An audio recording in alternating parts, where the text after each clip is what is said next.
This weekend, defendant Trump once again spoke in his own defense about the charges pending against him for violations of the Espionage Act and obstruction of justice. Our team of legal professionals will once again consider the merits of Donald Trump's defense as presented by the defendant himself. As far as I'm concerned, I consider it a badge of honor. To be indicted, I would consider a badge because I'm doing it for the country and I'm doing it for the people. Andrew Weissmann, the title of the case is United States of America versus Donald Trump. What does that title tell us about which side the people are on? Well, of course, it's, the United States is on one side of the V. But to me, the former president's comments are obviously something that you can imagine a defendant would say, right? He's a defendant. He's going to say anything that's going to try and help him. To me, what's remarkable is that you have so many people, including senior government officials, who are enabling this, where we have come to a point where somebody who is not just indicted for something minor or frivolous, but something really significant to our national security, where, by the way, the proof, well, of course, it has to be proved in a court of law, but the proof in the indictment that's alleged is quite damning. And yet it seems totally palatable for people to say, yeah, it is a badge of honor. That, you know who says that? People in organized crime say that it's a badge of honor to be charged. It's a badge of honor to do jail time and to be a stand-up person. This is really just so shocking when you think about the fact that this is a former president of the United States and that they're these enablers of the statement that we just heard. Let's listen to more of what defendant Trump said in defense of defendant Trump.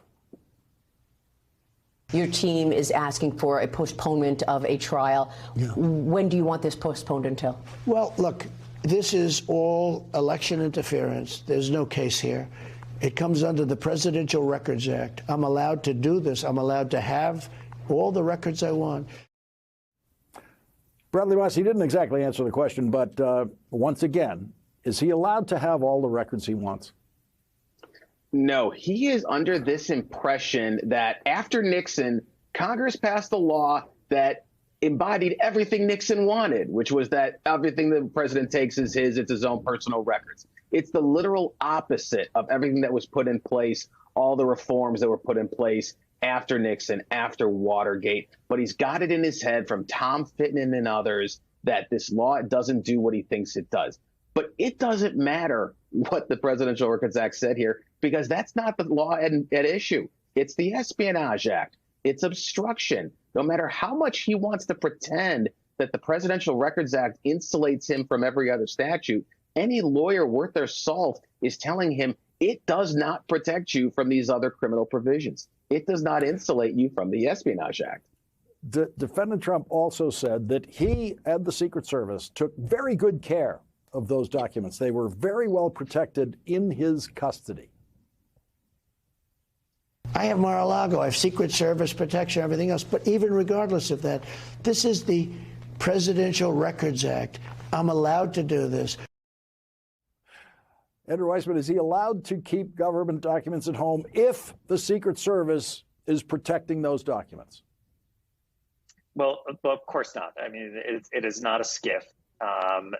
Chris Wray, said just the other day that, bedrooms, bathrooms, and ballrooms are not a place to keep classified documents.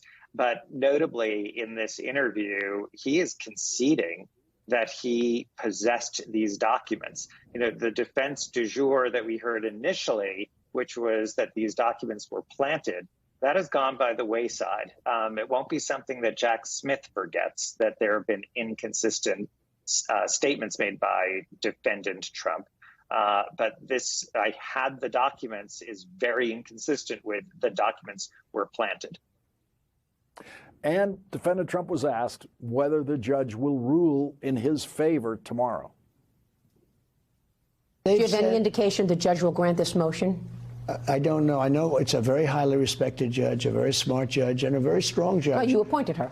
I did, and I'm very proud to have appointed her. But she's very smart and very strong, and loves our country. I mean, loves our country.